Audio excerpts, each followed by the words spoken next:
L'enregistrement est en cours. Ah, bah, très bien. L'enregistrement est en cours. Eh ben, on va commencer. Hop, je regarde, c'est bon. Alors, je vais partager. Tac.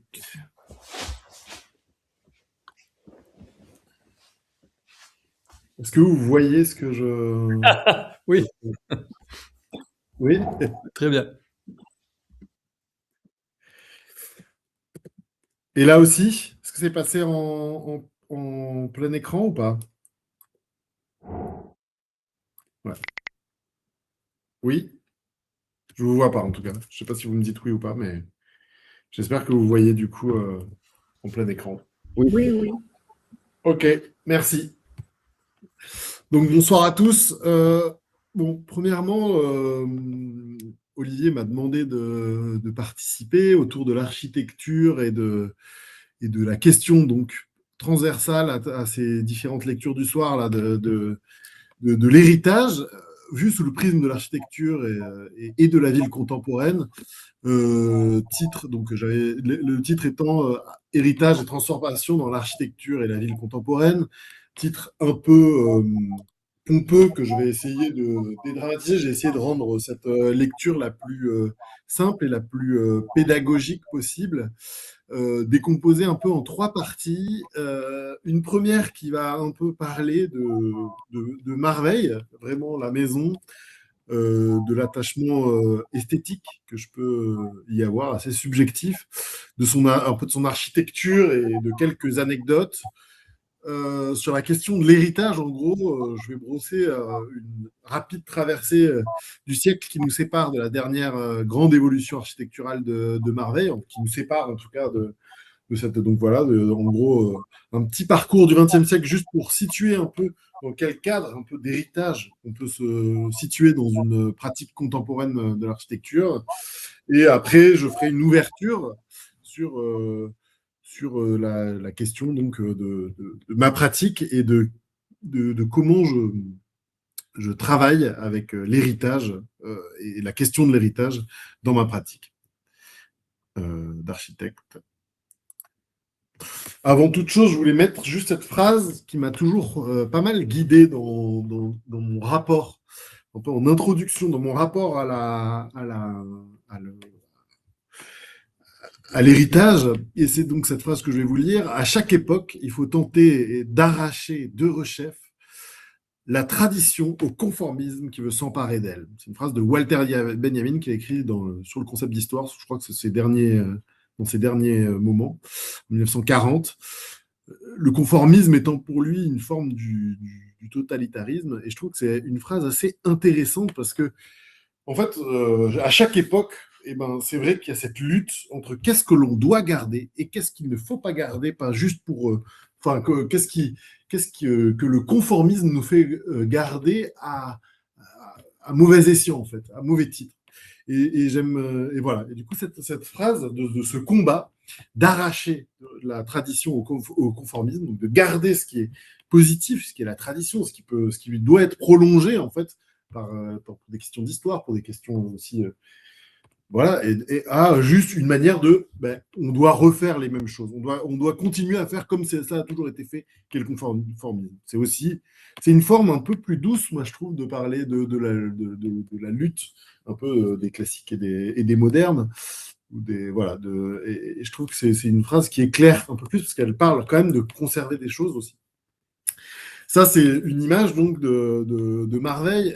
Je la mets parce que c'est pour beaucoup dans la famille.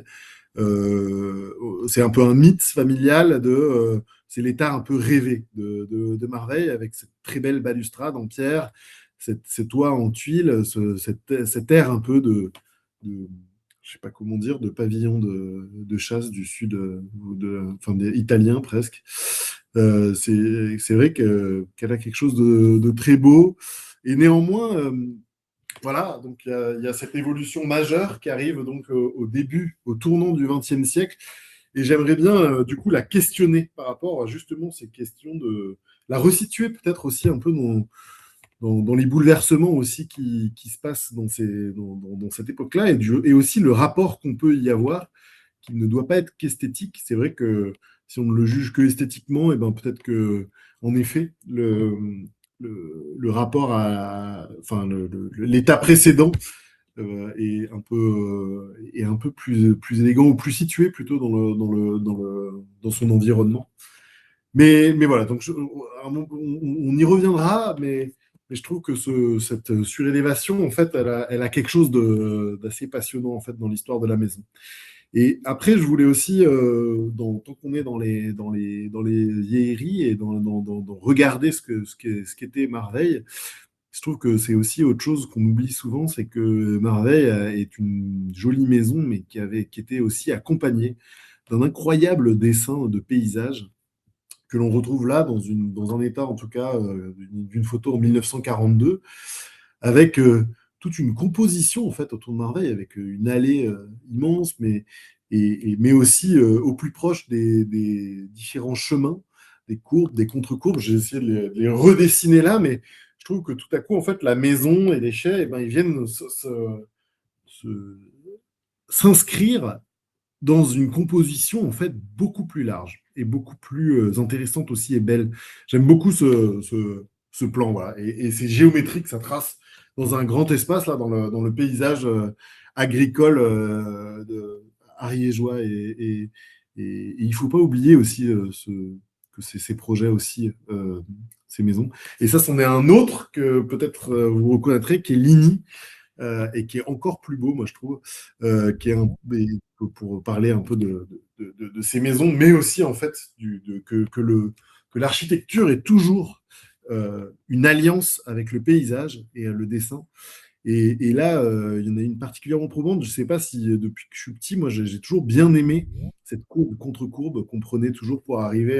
Là, elle est un petit peu hors champ d'ailleurs quand on partait de la route très droite, puis tout à coup, on avait cette courbe contre courbe pour arriver au château ou à la ferme. Et en fait, cette courbe contre courbe, elle faisait partie d'un dessin qu'on voit là beaucoup plus vaste. Là, il y a une patte d'ailleurs qui est déjà en train de s'effacer. Déjà, le temps passe. Et une qui vient accrocher la rise, et puis une autre qui vient tirer, en fait, qui vient définir la maison et qui vient tirer et qui passe même de l'autre côté de la route.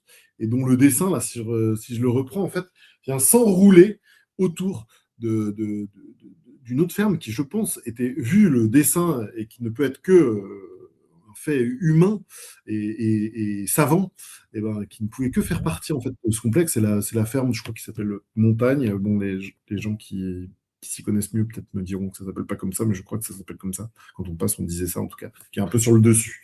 Mais on voit bien que du coup, à quel point en fait ces maisons et ces architectures, eh ben, elles étaient dressées en fait dans un dessin paysager très savant et très beau là, presque. Celui-là, il est presque plus anglais d'ailleurs comme dessin. Là, ces courbes là, je les trouve vraiment magnifiques. Et après, bah, ça me permet donc dans ces compositions, avec d'ailleurs, on voit que là, là si je rezoome, là c'est Marveille à nouveau, il y avait un bosquet, pour ceux qui ont travaillé sur le cadastre à Marveille, eh ben, on a toujours vu qu'il y avait deux tâches, deux parcelles isolées, mais c'est que c'était en fait des bosquets avec des petits chemins qui y menaient. Mais là, je ne voulais pas m'attarder particulièrement là-dessus, bien qu'on voit quand même bien une partie de ce beau dessin de paysage autour de la maison. Mais c'est cette plateforme-là, Olivier, toi, t'es peut-être à la serre ce soir, là, mais c'est cette plateforme autour de la serre qui était le potager et le verger derrière, et qui lui aussi, en fait, était presque composé donc, dans un plan qu'on dirait presque hippodamique, c'est-à-dire en quadrillage, qui est assez quadrillé, avec ce puits ovale, d'une forme un peu plus baroque, donc au centre des deux premières, à la première des deux croisées. Et ça aussi, cette grande plaque, donc ces chemins un peu à chaque fois courbes, volontairement courbes, qui relient ce grand espace intègre cadré par des murs qui était ça, et ben ça aussi, je trouve ça extrêmement beau. Et moi, je ne le savais pas, mais en fait, ça devait être un, un élément courant dans l'architecture des maisons ariégeoises, parce qu'il y a quasiment, là, il y avait quasiment sa reproduction à Ligny, avec aussi ce plan en croix, avec un puits au milieu et des murs tout autour. Et ça, donc voilà, ça c'est juste, je peux pas résister à vous montrer, vue du sol, ce que faisaient ces dessins, ces grands dessins dans le téléphone de ces allées, que je trouve vraiment très belles, qui menaient à Ligny, qui sont presque plus belles que la maison en fait. Et de cette aussi, ah oui, ça aussi c'est pareil, c'est une petite anecdote, je le relis pas vraiment au reste de ce que je dis, mais c'est la ferme, j'ai une carte postale de la ferme de Ligny que certains en tout cas ont connu, habité, et on voit là, à l'époque de sa splendeur, la beauté un peu de ce grand porche, très très généreux, avec cette grande baie vitrée au-dessus. C'est c'est- c'est des beaux éléments d'architecture en tout cas. Je reviens à mon sujet principal, donc, qui est la maison et ce paradoxe de cette, enfin, ou cette, ce paradoxe de cette surélévation. Ce qui est assez intéressant, c'est que on en a retrouvé, enfin, on a les plans ils sont dans l'atelier, je crois, d'Isabelle actuellement, bien rangés. On a les plans. Sur ces plans, donc on voit là, j'ai entouré donc la petite prouesse technique qui fait que on se met sur les anciens murs qui portaient seulement une petite charpente de tuiles et puis on vient rajouter un étage, on vient rajouter un nouveau programme donc, et de la surface à Marveille. On agrandit Marveille. Donc c'est un plan ça de 1898. À une époque, je ne sais pas, ce serait très intéressant de voir aussi financièrement comment et pourquoi. Si à un moment ils avaient ce serait intéressant d'étudier les aléas financiers de notre famille, parce que pourquoi d'un coup ils se sont lancés là-dedans? Absolument, moi je sais pas, peut-être que certains d'entre vous le savent, mais c'est un projet quand même assez colossal et très ambitieux d'autre part, parce que quand on regarde sur ce plan-là dans le cartouche, et ben, on voit que c'est Lucien Viraud, un architecte en fait assez connu, qui les a produits voilà, qui est en gros qui est né dans la moitié du 19e et qui est mort à la moitié du 20e, et qui est l'architecte qui est notamment connu pour avoir dessiné le Grand Hôtel de Cabourg, qui est construit donc une dizaine d'années après la surélévation de Marveille. Donc on peut s'imaginer que c'était un jeune architecte un peu plus jeune architecte, et puis qui a eu cette grosse commande après. Et donc, ce qui est assez intéressant sur le sujet qui nous concerne ce soir, et donc l'héritage, c'est que c'est l'hôtel tant décrit dans la recherche du temps perdu de Marcel Proust, qu'il a fréquenté à partir de 1907. Donc, et dont on sait d'ailleurs que je crois qu'il cite des fois des gens de la famille. Voilà. Donc, ce grand hôtel. Ce qui est assez intéressant, c'est que moi, je me suis amusé, et on pourrait aussi le faire, c'est pas très scientifique comme démarche, mais c'est de retrouver un peu des similitudes et des petites signatures entre les œuvres donc, de ce Lucien Viraud avec donc, ce Grand Hôtel et Marveille. Je trouve que le deuxième étage, le dessin des lucarnes, bien qu'il soit un peu plus fin et tout, un peu différent, ben, quand même, il résonne beaucoup avec le travail qu'il a porté sur la surélévation de Harvey. Et aussi, il a une manière de résoudre à chaque fois, quand il y a des grands pans et ben, il les traite par des lucarnes, mais dès qu'il y a des espèces d'ailes ou d'arrière de choses et tout, et ben, à chaque fois, les toitures, elles sont plutôt ornées d'un petit oculus. Et voilà, donc ça, c'est les oculus du Grand Hôtel. Et puis, on voit que aussi, et on les connaît, il a utilisé ça dans la surélévation de Marveille. Donc, je trouvais ça intéressant de voir un peu à travers les siècles. C'est un peu touchant de se dire que c'était que avant de ces grandes œuvres, eh ben, il a travaillé donc à la surélévation de cette maison. Ça, c'est aussi un peu une espèce de petite presque blague. Donc, c'est un autre projet. Donc, je pense que je sais pas, ils avaient la folie des grandeurs à cette époque-là, qui a désolé pour la reproduction qui n'est pas très bonne. Il faudrait que je trouve aller scanner mieux. Je voulais d'ailleurs, je crois, je voulais passer plutôt en négatif parce que c'était les plans d'origine, enfin les copies là qui étaient bleues à l'époque, mais donc qui étaient les écuries, les bâtiments d'écuries et des remises du château de Marveille. Et donc, ils voulaient faire en plus. Nos ancêtres là voulaient faire en plus ce bâtiment pour de nouvelles écuries.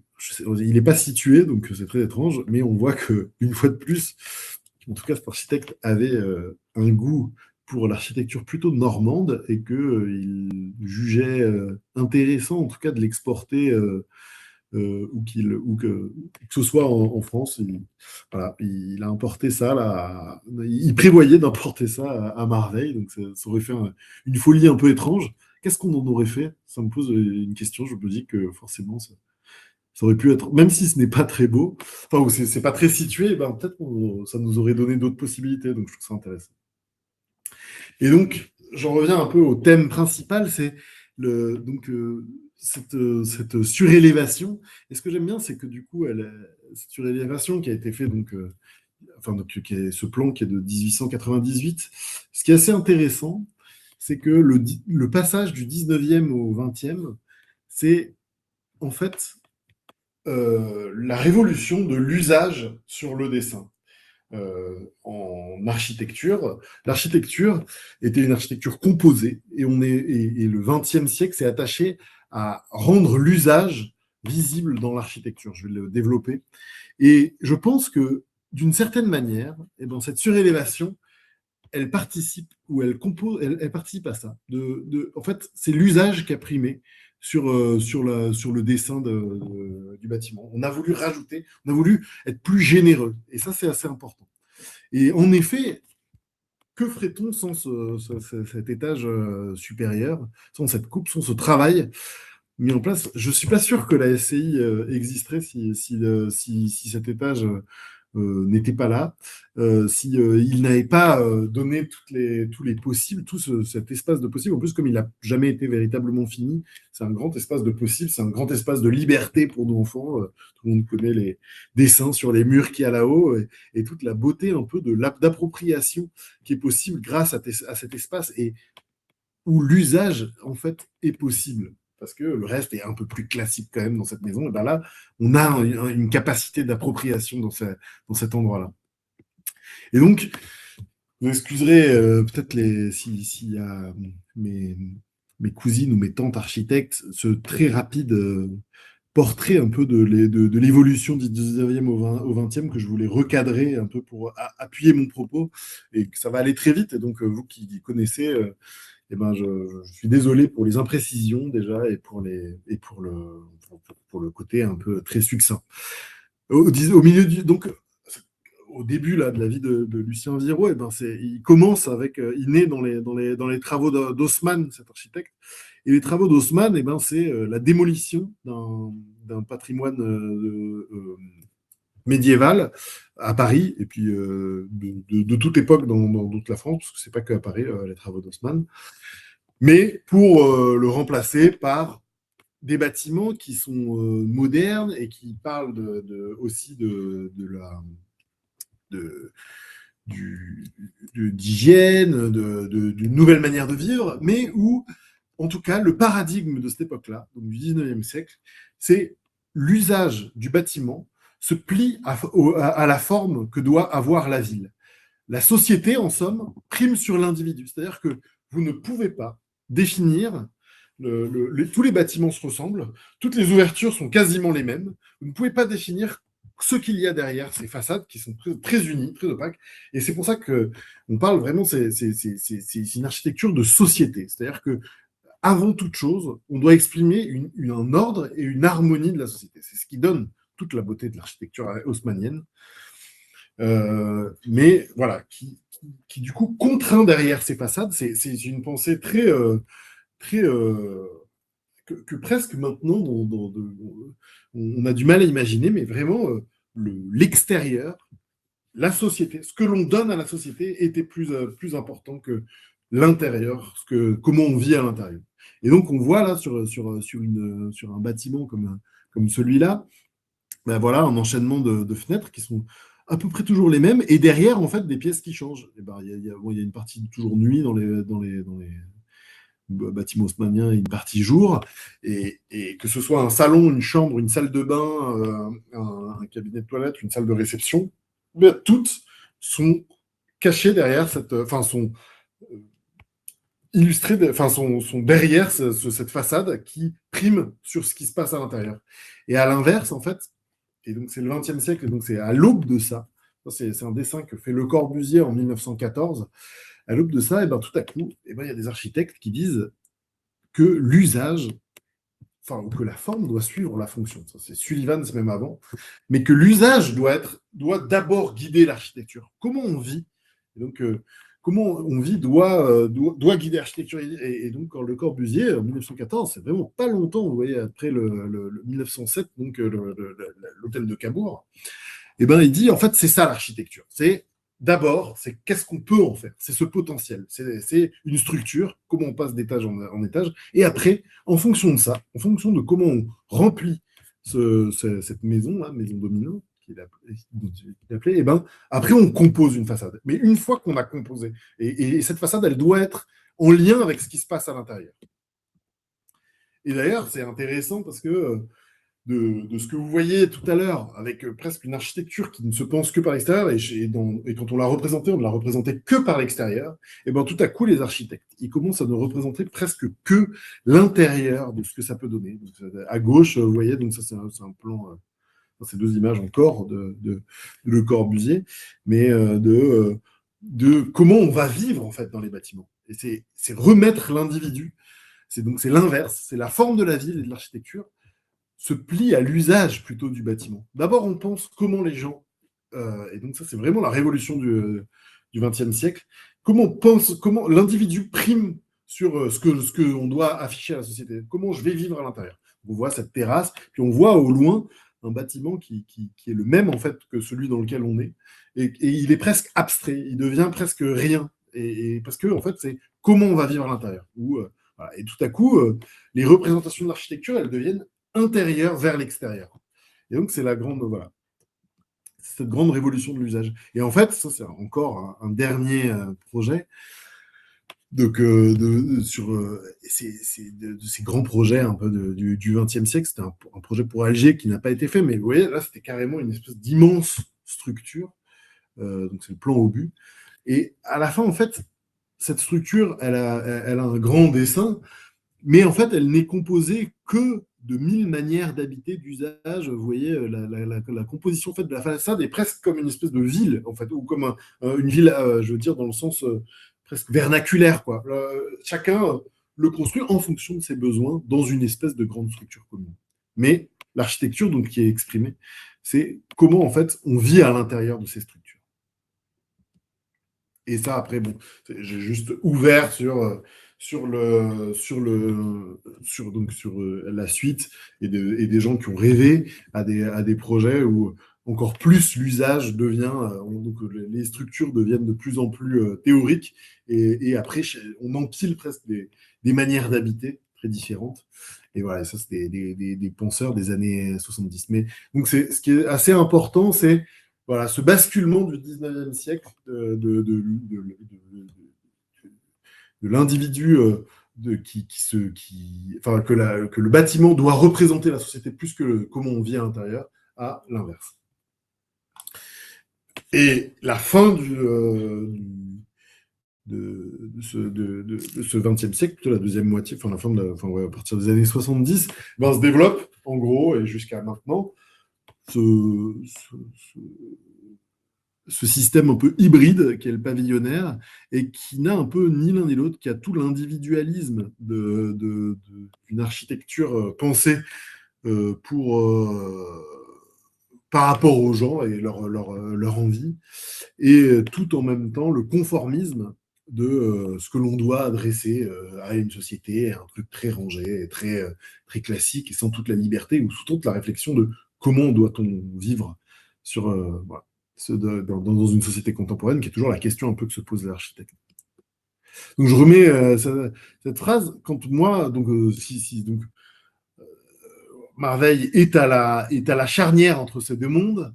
Nous, on arrive donc un siècle plus tard, après plutôt une période de l'architecture où on a, du coup, et aussi ce qui est intéressant, c'est que les trois systèmes, Haussmann démolit du bâti ancien pour construire du neuf, et les grands ensembles et les pavillonnaires se construisent sur des terres non construites avant, qui sont des terres agricoles et étendent énormément la ville. La ville, en gros, au cours du XXe siècle, on est passé de 3% d'espace de sol artificialisé par les villes à 9%, ce qui est énorme. On a donc parce qu'on a triplé quasiment la surface urbanisée par un étalement urbain. On a construit tous ces systèmes sur des terres en agrandissant les villes. Voilà. Donc on est un peu à la croisée de ce paradigme, et donc on se pose cette question de qu'est-ce qui est de l'ordre de la tradition et qu'est-ce qui est de l'ordre du conformisme, qu'est-ce qui est important de garder et qu'est-ce que l'on garde juste parce qu'on doit reproduire ce qui a été fait auparavant, l'héritage moderne ou l'héritage classique, peu importe, mais sans se poser de questions. Et donc nous, notre posture, c'est de toujours se poser la question de où est-ce qu'on peut être juste dans une question comme celle-là. Et notamment, donc, sur ce développement, donc cette énorme extension des villes, euh, nous, un des grands points au bureau que j'ai essayé d'illustrer, c'est de travailler à ce qu'on appelle, avec un mouvement assez fort, qui est la sobriété foncière. C'est-à-dire de comment on trouve des systèmes pour arrêter de soit détruire des éléments qui sont déjà construits, en les transformant, soit euh, de construire sur des éléments, des espaces qui ont déjà été artificialisés ou déjà travaillés par l'homme, et de ne plus jamais étendre la ville sur des terres qui peuvent servir à autre chose, agricole, et puis on sait aussi qui ne permettent pas l'infiltration des eaux. Enfin, c'est des questions qui maintenant sont très communes pour tout le monde. On sait que l'étalement urbain, c'est devenu un sujet qui est très mauvais. Et donc, c'est en quoi, nous, notre pratique contemporaine, elle se pose à cet endroit-là. Et en même temps, on arrive dans un tissu qui est déjà, du coup, on arrive dans cet héritage, en fait.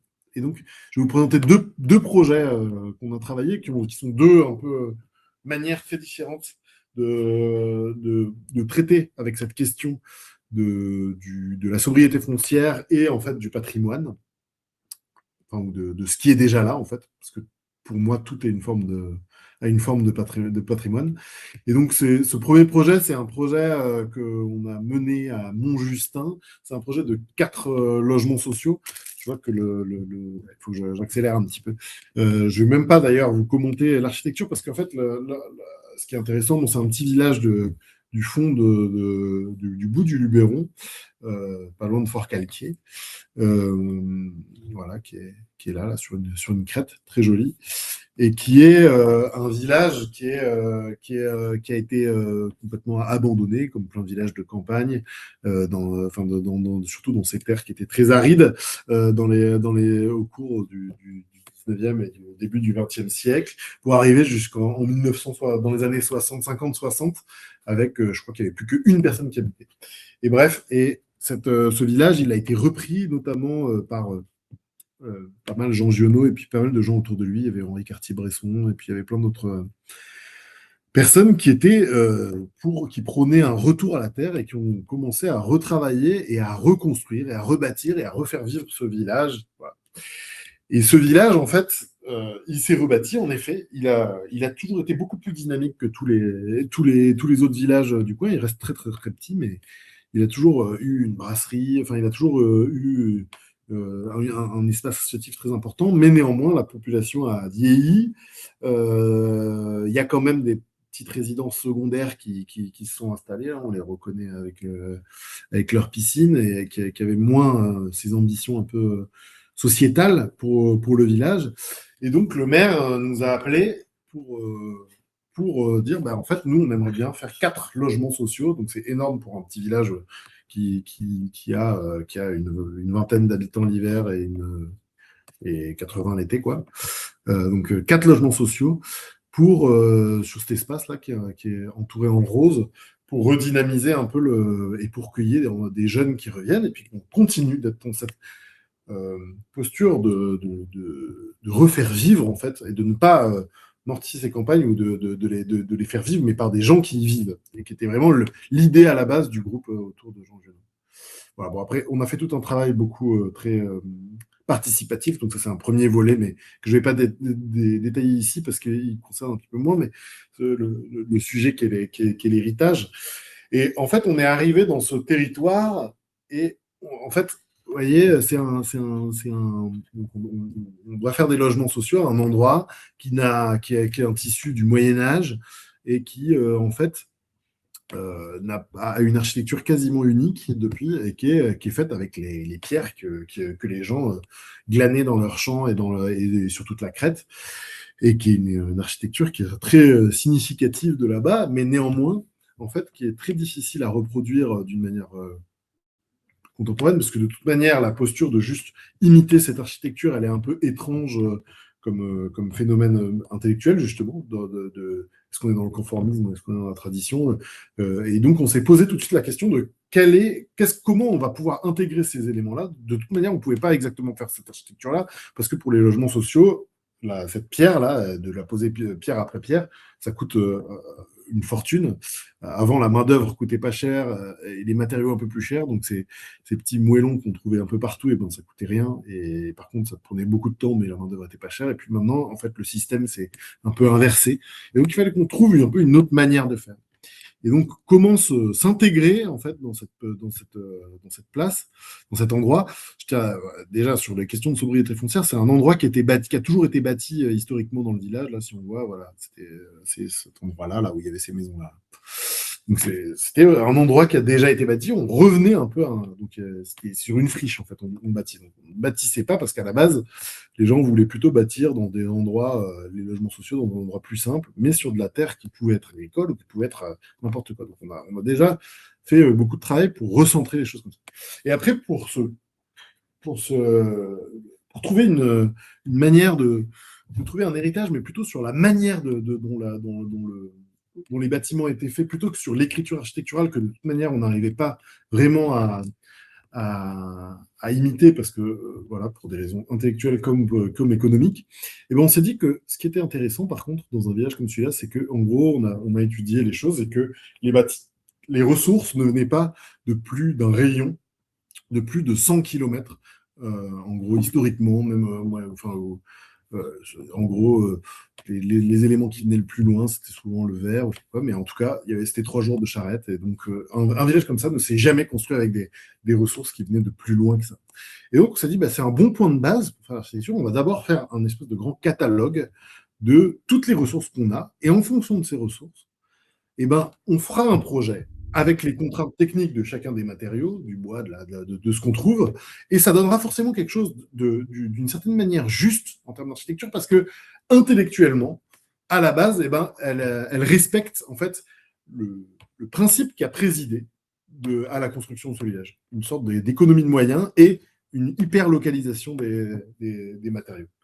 Et donc, on a fait toute une grande recherche, là, on a tracé nos cercles, et puis on a regardé un peu tout ce qu'on avait comme artisan en pierre, en granulat, en terre, en bois, et on a fait un petit catalogue, et à chaque fois avec les prix et tout.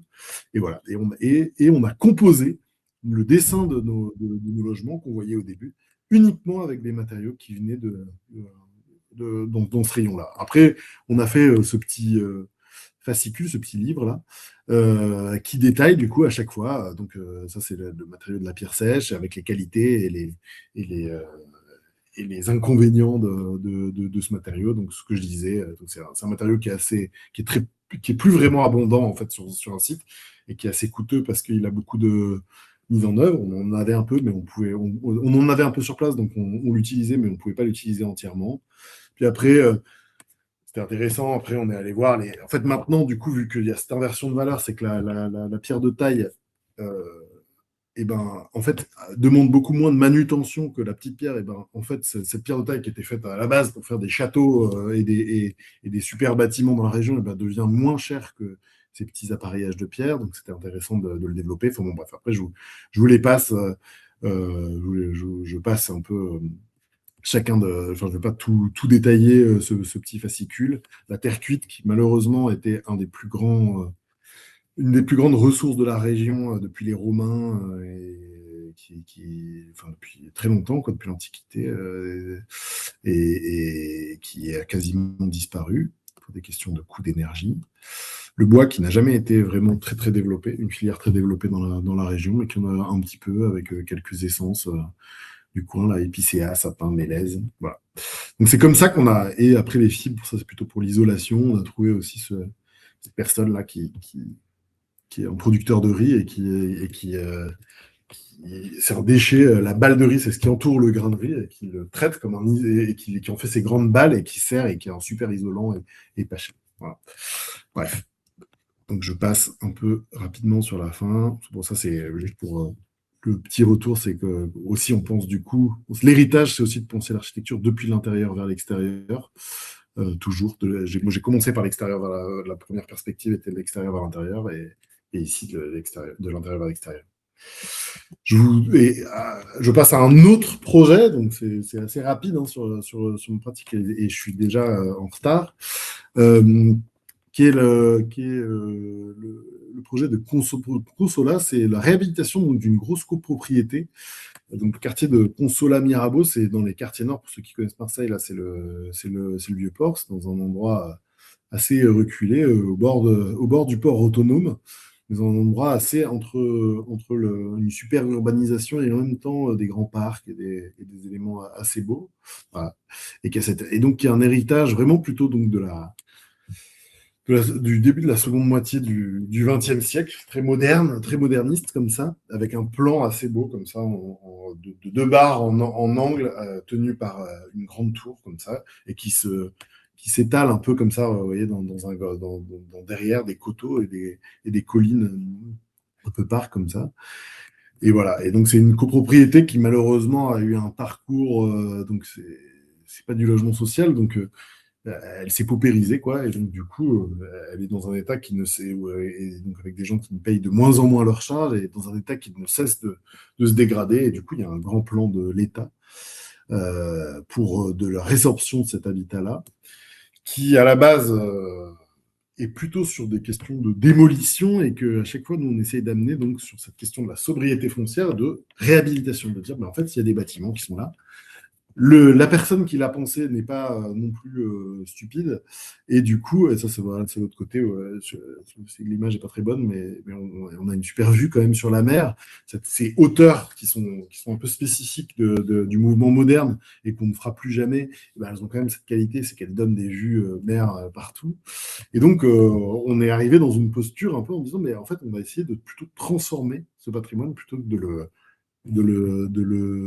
démolir en rachetant tous les appartements et puis voilà, et en prêtant les choses. Voilà.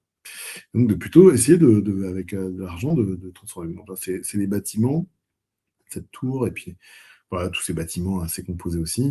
Et en fait, le problème majeur, c'est que en gros, il y a les appartements, ils ont été pensés assez tôt, ils ont été pensés au milieu des années 60, et avec des toutes petites pièces d'eau et des cuisines séparées et des séjours très loin des cuisines. Et en fait, du coup, avec une espèce de schéma fonctionnel qui marchait plus.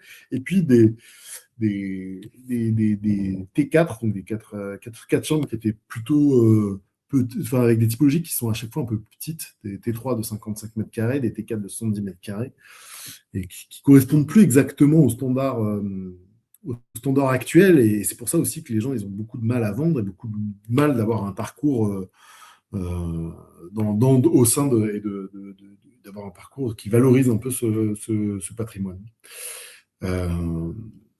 Et donc, nous, on s'est dit, mais en fait, ce qu'on va faire, de manière, les cages d'escalier, les ascenseurs ne marchaient pas, elles n'étaient plus aux normes, en plus incendie. Et on s'est dit, ben, en fait, on va sortir les cages d'escalier sur l'arrière du bâtiment, ce qui va permettre de développer une distribution en coursive, donc pour ces petits couloirs là du bâtiment, et qui va du coup aussi faire une protection solaire thermique à cet endroit-là, et ça va permettre de conserver cette barre sans la démolir, parce que du coup les logements Là, c'est les nouveaux noyaux avec les ascenseurs et les escaliers, ces grandes coursives, balcons là, qui donnent, et ben ça donne, et du coup, on récupère l'espace de la cage d'escalier, donc on agrandit, on fait à cet endroit-là une salle d'eau, on garde la cuisine, et on a un appartement qui est beaucoup plus dans les standards actuels, avec des T3 à 61, des T4 à 79, et des appartements beaucoup plus généreux, et avec... voilà. Et voilà, et du coup, après, en travaillant donc avec ce travail un peu de réhabilitation et de double pot, de comment on vient retravailler l'architecture, ici, c'est plutôt que c'était une tour, la tour, elle avait un autre problème, c'est qu'elle n'avait pas du tout d'espace extérieur. Et du coup, là, vous voyez, là, c'est une perspective qu'on a faite. Puis, on a rajouté des balcons juste tout autour de cette tour. Voilà. Et donc, on crée un peu une nouvelle architecture, dans le fond, mais qui est créée sans oublier la précédente. C'est un peu comme le travail de surélévation de Viro, c'est comment on vient manipuler un bâtiment pour qu'il s'adapte en fait à l'époque dans laquelle il est. Aussi, là, on voit aussi la superposition, ce qu'on a des questions de parking, on fait une espèce de parking silo. Voilà. Et donc après, ça donne en fait une architecture qui est à la fois en fait un peu la même qu'avant et à la fois en même temps qui s'adapte aux conditions actuelles. Ça, c'est les futures coursives, donc ces balcons à l'arrière qui donnent d'un côté sur le parc et puis les espaces communs. Voilà, dans le paysage. Et donc, cette question de la sobriété foncière, après, c'est quelque chose qu'on tire, c'est un fil qu'on tire depuis longtemps au bureau.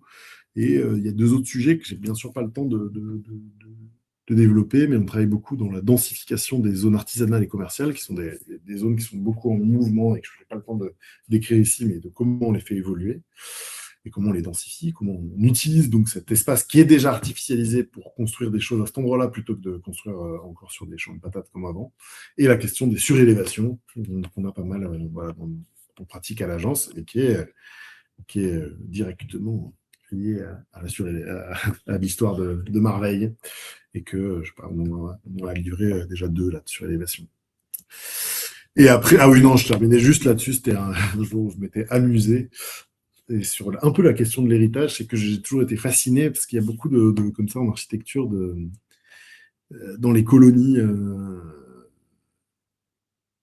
de chaque pays, il y a beaucoup de gens qui reproduisaient leur maison de famille tout en les adaptant, qui les reproduisaient quasiment à l'identique, mais tout en les adaptant à au milieu climatique, notamment des colonies qui étaient très différents. Et du coup, je m'étais amusé un jour à faire ce petit collage d'imaginer un Marveille qui aurait été fait par un de nos ancêtres qui seraient partis, je ne sais pas où, en Louisiane ou quoi, et qui auraient transformé un peu encore, qui auraient reconstruit un Marveille, mais avec un tout petit peu avec une question climatique un peu différente à la base de ça. Voilà, j'ai terminé. Je suis désolé, je dépasse du coup je crois, 13 minutes le temps de la conférence. Pas si... Non, non, pas du tout, tu ne dépasses pas, c'est très bien. C'est parfait. Je dépasse pas, c'était pas une demi-heure peut-être, j'ai oublié. Non, je croyais que c'était... Non, mais c'est bien, c'est très bien. Merci beaucoup. C'était combien sinon, je peux continuer si vous voulez. Non, c'est bien, t'es bien. Jean, c'était combien on avait dit au début? Si Jean est là, je crois. Oui. Ah, c'était l'objectif, c'était une demi-heure, mais on a toujours débordé. Ah, d'accord, bon. Voilà, c'est ça. Ouais. Bon, alors j'ai débordé comme tout le monde. Tout va bien. Voilà, je ne sais pas si vous avez des questions, peut-être. Oui. Désolé pour ce côté un peu décousu, mais j'ai essayé de... Voilà. Magnifique la phrase de Walter Benjamin. Hein. Très, très bien. Ah ouais, elle est belle, hein. Ouais, cette phrase. Très, très belle. Dans le cadre, faudrait après, lui, en plus, il parle dans un contexte à l'arrivée de la guerre qui approche, et c'est dans ce contexte-là aussi. Ouais. C'est un peu plus terrible encore dans le contexte dans lequel il dit. Et d'opposer une tradition vivante et le conformisme, c'est très, très juste, c'est très malin, je trouve. C'est très fort, ouais. Très fort. Et c'est quelque chose, je pense qu'il faut toujours se poser la question, c'est est-ce qu'on fait les choses par conformisme ou par tradition? Je pense que c'est une bonne manière de se poser la question. Ouais, sauf qu'il y a le risque de ce que font les autres, c'est toujours du conformisme, et ce qu'on fait nous, c'est toujours de la tradition vivante. Bizarrement. Bah, c'est sûr.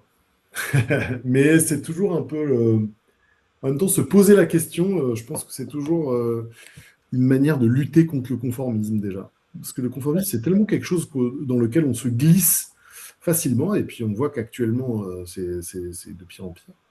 Je pense que la question du conformisme doit être. Le côté, je pense qu'il lit Walter Benjamin, il lit le fascisme, quoi, au conformisme. L'organe fasciste est d'abord un organe conformiste, c'est-à-dire que tout le monde doit se conformer à des choses, tout le monde doit être il rêve souvent un passé, et tout le monde doit se plier à ce passé glorieux. Du coup, lui, en tant qu'historien, il remarque bien ça, et je trouve que c'est assez intéressant. Et je pense qu'actuellement, on a des résonances assez fortes, en fait. Trump est très en train Trump a des positions sur l'architecture qui sont très proches de ça. Et après, ici, je pense sur les mœurs et les choses comme ça, et ben, on fait beaucoup appel au passé pour justifier des... Jean, peut-être que tu enlèves l'image et qu'on essaye de voir les visages. Ouais, ah oui, alors attends. Là, j'ai enlevé, ouais, non? Voilà, c'est bien, bravo. Bon, on voit mieux si quelqu'un veut intervenir. Voilà, salut. Très beau visage, Olivier, merci. Le visage. Alors, j'ai beaucoup aimé l'histoire du Grand Hôtel de Cabourg, là. Je savais pas du tout que c'était un architecte. Ouais, c'est marrant, hein. Et les ressemblances, enfin les reprises, c'est très intéressant. la grammaire. Ouais.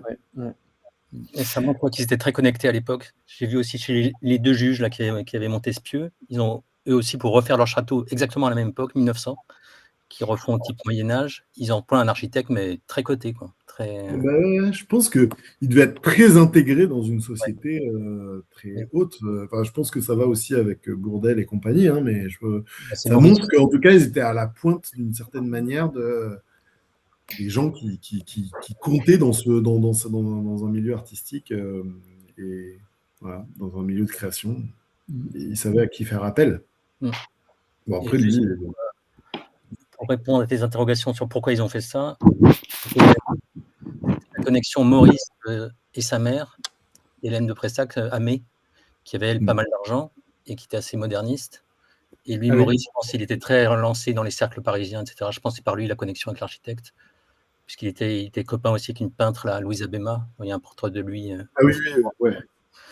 Je pense pas qu'il lui a coûté très cher. Et je pense, et c'était à l'époque, il y avait comme deux garçons qui, a priori, allaient faire des beaux mariages. Une fille, à l'époque, on ne pensait pas que c'était elle qui allait prendre la maison. Et donc, il y avait vraiment une vision de, il va y avoir beaucoup de monde dans la maison et il faut absolument augmenter. Je pense qu'il était un peu serré. D'ailleurs, il y a un plan, je ne sais plus où il était encore à Marveille, où on voit un espèce de projet du second étage avec des chambres de bonne, mais... Oui, je l'ai. Michel me l'a envoyé, je peux vous le mettre si vous voulez d'ailleurs. Ouais. Monstrueux, quoi, avec vraiment l'impression d'une lapinière, avec des toutes petites, ultra étroites. Donc, il prévoyait d'avoir au moins 30 domestiques, quoi. C'était pour le domestique. Je pense que c'était pas que domestique, parce qu'il y en a pas que. Oh, moi, ce que j'ai vu, il y avait des grandes chambres aussi quand même. Donc. Ouais. Enfin, ils avaient une vision vraiment ils allaient être 3 familles avec 4 ou 5 enfants de chaque côté, alors qu'en fait non, les 2 fils sont morts sans enfants. Il n'y a pas eu de beau mariage, il y a eu juste un mariage avec un catholique sans un sou, et donc ça a remis les projets à plus tard. Et du coup, c'est peut-être. Alors, est-ce que c'est plutôt l'envie qui a manqué que l'argent? Parce qu'on dit toujours que c'est l'argent qui a manqué. Je pense que l'argent a manqué aussi. Hein. Voilà, c'est ça le plan dont tu parles, non? Non, c'était un autre avec vraiment encore des toutes petites chambres. Ça, je pense que c'est après ça. Non, c'est toujours ce même architecte en 1898. Et les chambres, quand même, il y en a des petites. On voit que la chambre blanche, là... Parce que moi, j'avais un plan avec des chambres encore plus petites, quoi, où c'était vraiment tout découpé. Il faudrait vraiment que je me plonge là-dedans. Mais c'est marrant. Ouais. Comme à Paris, comme dans les immeubles parisiens où les les chambres de bonne étaient minuscules. Mm. Ouais. Ouais. Et d'ailleurs, c'était le garde-meuble est déjà indiqué. Enfin, l'atelier qu'à un moment on appelait le garde-meuble ou pas? J'ai rêvé. Ouais.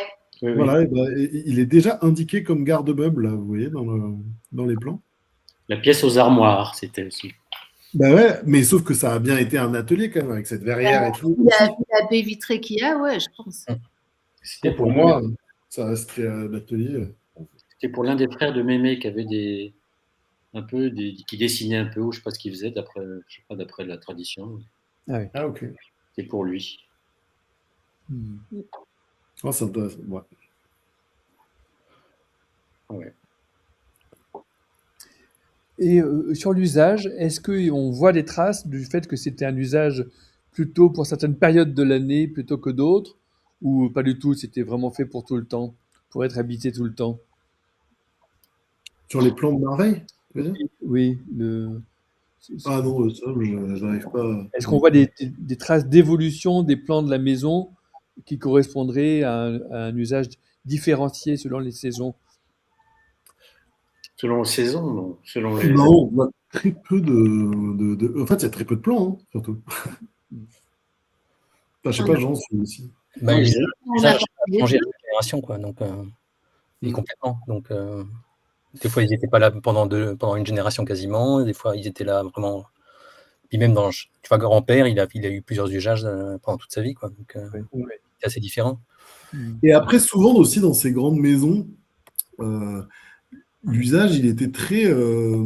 Ils avaient beaucoup plus de mobilité dans les usages, moi, et les choses bougeaient beaucoup plus dans les maisons. Et notamment, je sais que dans plein de maisons, et ben, à cette époque-là, enfin, tout le coin, et ben, on mettait des tapis tout l'hiver, on les enlevait tout l'été, on changeait on habitait à certains endroits l'hiver, à d'autres endroits l'été. Il y a vraiment une mobilité dans les grandes maisons historiquement qui est bien plus grande que ce qu'on a actuellement et justement qui est très figée. Et avant, ils avaient beaucoup plus de capacité à bouger dans les choses. Tu te rappelles, il y a un Lucky Luke où il dit il faut une salle de bain pour la chambre numéro 3. Il dit je termine l'épluchage et je la monte. C'est du grand baquet, tu sais. À Marveille, c'était un couple, c'était 2 chambres. Donc en fait, il y avait 2 chambres au premier étage de. Ouais. Tu vois, il y avait 4 chambres. Il y avait Jaco, Amé, Rose, Rouge, qui allaient ensemble. Ça fait 2 couples dans la grande aile au premier, quoi. Et pareil, il y a la petite aile. Donc c'est pas si. Ouais, ça, c'est assez ancien. Dès le 18e, ils ont une chambre pour la femme, une chambre pour le mari. Voilà. Mais effectivement, on n'a aucun plan ancien de Marveille avant les travaux. Moi, ça me donne toujours très envie d'aller chercher des choses, et même parce que je ne sais plus avec qui j'en parlais il n'y a pas longtemps, peut-être avec Clotilde ou je ne sais plus, mais il y a ces fenêtres plus 17e, là, petits carreaux qui sont en haut du premier étage de côté grand-père, quoi, avec la flûte. Mm. J'ai toujours dit pourquoi celles-là sont là. Et tout le reste est-ce que c'est une trace d'un ancien endroit? Est-ce que c'est aussi il y a peut-être des fenêtres recyclées d'un autre endroit? Je ne sais pas. C'est une bizarrerie, par exemple, quand on regarde, qui est assez étonnante, en fait. Je pense qu'il y a des choses, un plan très précis de Marveille nous aiderait beaucoup. C'est-à-dire que la hauteur des fenêtres, la dimension par rapport au sol, la lège, etc. Il y a plein de choses qui. L'épaisseur des murs, je ne sais pas, plein de choses qui nous apprendraient beaucoup. Cet arrondi dans le couloir qui mène. Ouais. Ça va toujours intriguer aussi dans le couloir qui mène à. C'est la tour. C'est un refend qui termine en arrondi, ouais, peut-être. Il y avait une tour, donc je pense qu'elle pouvait être que par là. Voilà, c'est bizarre quand même, en effet. Beaucoup de chaussées.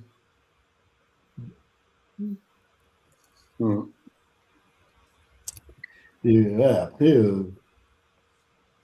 moi, cette grande composition dans l'espace, comment c'était dessiné l'espace autour de Marveille, je trouve ça vraiment très beau, quoi. Cette participation au paysage, elle est incroyable. Alors, est-ce qu'à ton avis, par exemple, le plan de Ligny, qui est très différent de celui de Marveille, Ligny c'est quoi, c'est 1830, 1825-30, la construction totale de Ligny, il n'y avait rien avant. Si, il y avait une ferme, Enfin, il y avait une ferme, mais il y avait une ferme à quel emplacement? on ne sait pas. On ne sait pas, voilà, c'est peut-être à Enfin, l'emplacement rasé. peut-être. Surtout rasé.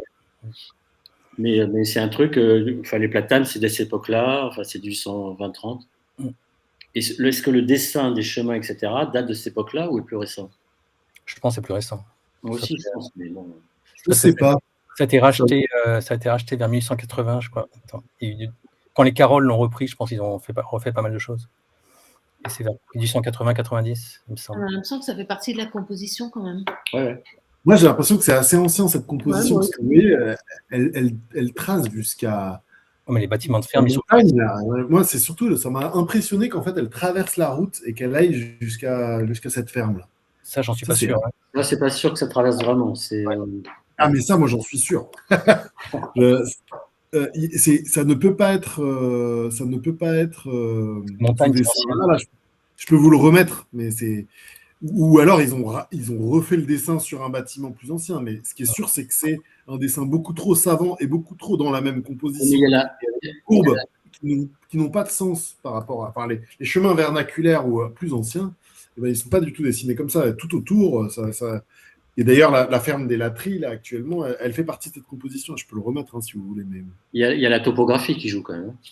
Ouais, mais ben, c'est ça. C'est en ça que c'est très savant. C'est qu'en plan, le truc, il est parfait, alors qu'il y a une énorme topographie. Et pour monter, vous voyez, c'est courbe contre courbe. Non, je ne le partage pas. Il C'est vraiment faut regarder avec l'ancien. pile en face. Ouais. Pile en face. Et ouais, bah, moi j'avais regardé sur le Regardez plan le major. du sang qui est à la mairie des Bordes, parce qu'il date de 1820-30. Donc, Bah, on ira voir ça. Ouais. Mais je pense que je vois pas que c'est trop lié. Vous voyez, c'est trop parfaitement en face et c'est trop le même système en fait. Vous voyez ça, là, cette courbe-là, elle est tracée, et même ça d'ailleurs, elle est tracée d'une manière très très savante. Vous voyez, c'est très différent la manière dont c'est dessiné tout autour. On va voir Très en différent. 3D. Ouais, avec la Et là, vous voyez, et d'ailleurs chez les Latteries, là, vous voyez, c'est Là, pareil. Là, ça C'est que reprend. des courbes très très bien dessinées. C'est que des courbes qui font partie d'une composition. J'ai pas là autour, mais les choses sont beaucoup moins, sont beaucoup plus. Vous voyez, enfin, ça ressemble plus à des choses comme ça. Enfin, c'est les chemins historiques qui ont beaucoup moins ces courbes tendues là. ouais, c'est des routes de calèche. Ouais. Peut-être. Ouais. Ok. Et d'autres questions? Non. Je m'aperçois que, Eh ben, que je n'ai pas arrêté l'enregistrement, donc Ah mince. je vais, Il faudra recouper. je vais l'arrêter. Oui, je peux le recouper. Je vais le recouper peut-être.